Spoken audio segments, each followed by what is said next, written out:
إيري مجابيت سبورت.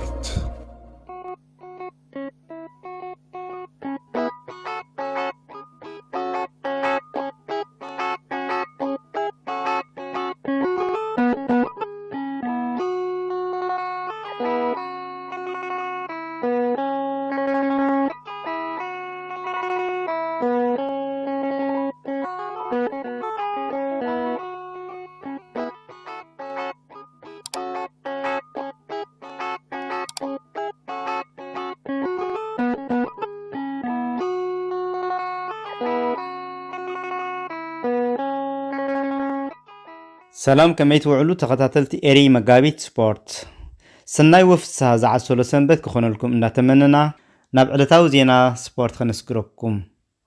لوم أب بيلجيوم زوعالنا حدا معالتي توتا روندفان بلاندرن بعوت زي أبزحجي وان متحاز تساين وزلو تاداي بكاتشار تزازيمو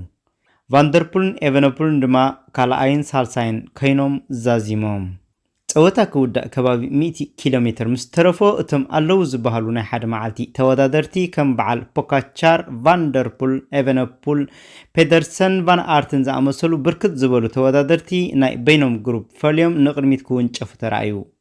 ጸወታ ክዛዝም 58 ኪሎሜትር ምስተረፎ ፖካቻር ዳግማይ መጥቃዕቲ ፈነወ ኤቨነፑልን ቫንደርፑልን ክሕዝዎ ፈተኑ መሊሱ ድማ መጥቃዕቲ ብምፍናው ንኤቨነፑል አትረፍዎ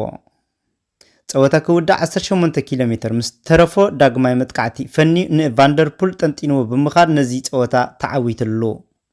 ኣብዚ ተሳቲፉ ዝወዓለ ኤርትራዊ ነብሪ ጎልጎል ቢንያም ግርማይ ካብታ ካልአይቲ ግሩፕ ዘርጠብጠብ እናበለት ዝኣተወት መበል 41 ብምእታው ውድድሩ ብሰላም ዛዚሙ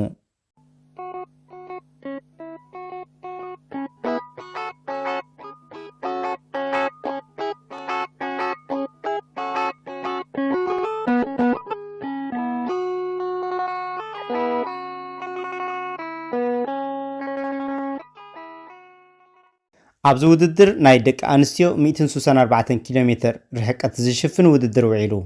ጸወታ ብዓወት ኔዘርላንዳዊት ደኒ ቮለሪንግ ክዛዘም ከሎ